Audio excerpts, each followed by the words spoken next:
현재 몽골의 한국어 교육 상황을 간략하게 요약하자면 몽골의 한국어 학과가 개설된 대학은 모두 21개 교고요. 초중고등학교는 24개 교, 세종학당은 3곳으로서 모두 1만여 명 이상의 몽골 국민들이 한국어로 공부하고 있는 상황이고요. 우리나라에 유학 중인 몽골 국적의 유학생은 중국, 베트남에 이어 3위를 차지하는 등 한국어와 한국 유학에 대한 젊은이들의 열풍이 불고 있는 상황입니다. 네, 그렇군요. 아, 그런가 하면 한글학자 외솔 최연배 선생을 기리는 의미도 있는데 우리나라 외솔회가 수여하는 올해 한국어 교육자상 전수식이 몽골에서 거행됐다고요? 그렇습니다. 올해 2018년 맞은 한글날 제571돌 다음 날인 지난 10월 10일 몽골 인문대학교 한국학과 대 에르텐 수렌 교수가 대한민국 외소회가 수여하는 2018 한국어 교육자 상을 수상했습니다. 본 시상식은 지난 10월 10일 수요일 몽골 울란바토르 시내 국제유비대학교 본관 5층 강당에서 오후 4시부터 전수식으로 거행됐는데요. 본 전수식을 위해 대한민국 외술회를 대신해 서울에서 몽골로 날아온 전 외술회 회장인 최기호 세종대왕 나신곳 성역화 국민위원회 상임대표가 베르튼스덴 교수에게 외술회 한국어 교육재상 상장과 상금을 전수했습니다. 네, 그간의 노고에 조금 보람이 보람으로 느낄 수 있었으면 하는 바람입니다. 아, 그리고 이제 우리나라 남양주시에 가면은 몽골 문화촌이 있는데 저도 가 봤어요. 근데 그게 이제 폐쇄 결정이 된 모양이고 몽골 한인회 회원들이 좀 재고해 달라 촉구 서명에 들어간 것 같습니다. 그렇습니다. 몽골 한인회가 최근 확정된 경기도 남양주시의 남양주 몽골 문화촌 폐쇄 결정과 관련해 몽골 한인회 회원들을 대상으로 하는 폐쇄 재고 촉구 서명에 들어갔습니다. 네.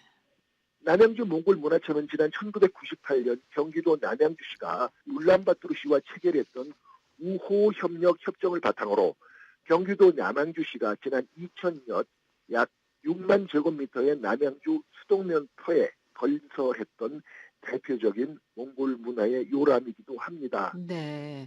그러니까 운영이 막 활발하지는 않은 것 같더라고요. 그렇습니다. 이 경기도 남양주시에 의한 본 몽골 문화 폐쇄 검토는 지난 7월 시작됐는데요. 현재까지 국내외 언론을 통해 드러난 남양주시의 몽골 문화촌 폐쇄 이유는 몽골 문화촌 운영 예산이 연간 12억에 달하나 수익은 예산 대비 20%밖에 안 돼 만성적자이기 때문이라는 것입니다. 네. 하지만 몽골 한인회의 의견은 다릅니다. 요컨대 남양주 몽골 문화촌 건설 이후 200억 원 이상의 예산이 이미 투입됐고 지난 18년 동안 한몽골 우호 협력의 역사를 이어온 남양주 몽골 문화촌 운영을 경제 논리로만 접근하는 것은 참으로 반견이라는 것입니다. 네. 굳이 경제 논리를 들이댄다 하더라도 얼마든지 민간 자본을 끌어들여 위탁 경영을 한다든지 음. 몽골 문화촌 운영권을 민간 기업에 매각을 한다든지 하는 다른 어떠한 해결 방법을 분명히 찾을 수 있다는 것이 몽골 한인회의 의견입니다. 네.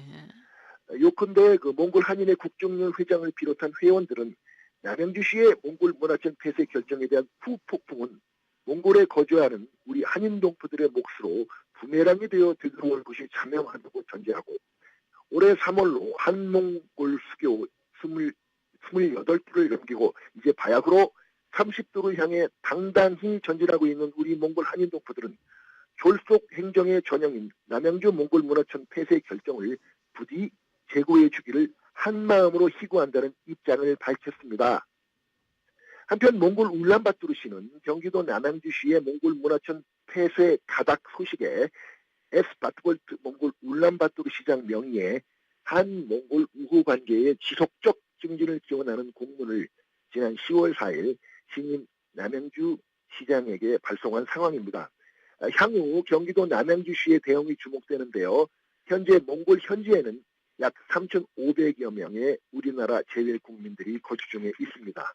아, 그렇군요. 이 몽골 문화촌이 몽골에 사는 한인분들한테 참 의미가 큰 거군요. 그리고 또 몽골에서 우리나라 한인 동포들을 주축으로 하는 동북아 고대 민족 연구소가 창립됐다고요? 그렇습니다. 지난 10월 20일 토요일 몽골 현지에서 몽골 후레정보통신대학교 부설기관으로 창설된 동북아 고대민족연구소 발대식이 몽골 후레정보통신대학교 UB4 세종학당 강의실에서 정오 12시부터 열렸습니다. 본 동북아 고대민족연구소 발대식 현장에서 발제에 나선 권호석 소장은 본 연구소 창설 목적을 고대 몽골 초원을 지배했던 여러 민족들의 연구를 통해 고대 한민족과 유목민족과의 역사적 관계를 탐구하고 조명하는 데 두고 있다고 밝혔습니다. 발대식을 마친 몽골 후레정보통신대 부설 동북아 고대 민족연구소 창설 회원들은 오후 2시에 몽골 국립민속박물관으로 발걸음을 옮겨 박물관을 관람하며 동북아 고대 민족 연구에 대한 의지를 새삼스레 다졌는데요. 몽골 후레정보통신대학교 부설기관으로 창설된 동북아 고대 민족 연구소의 17명의 창설 회원들은 향후 동북아 고대 민족 연구와 토론을 수시로 이어가게 되고요. 몽골 전역은 물론 인접국 러시아, 중국을 아우르는 동북아시아에 존재했던 고대 민족의 흔적과 발자취가 남아있는 유적지를 찾아가는 역사 탐방에도 나서게 됩니다. 예. 다양한 소식 잘 들었습니다. 고맙습니다. 예, 지금까지 몽골 울란바토르였습니다. 예, 몽골 울란바토르에서 강의연 통신원이었습니다.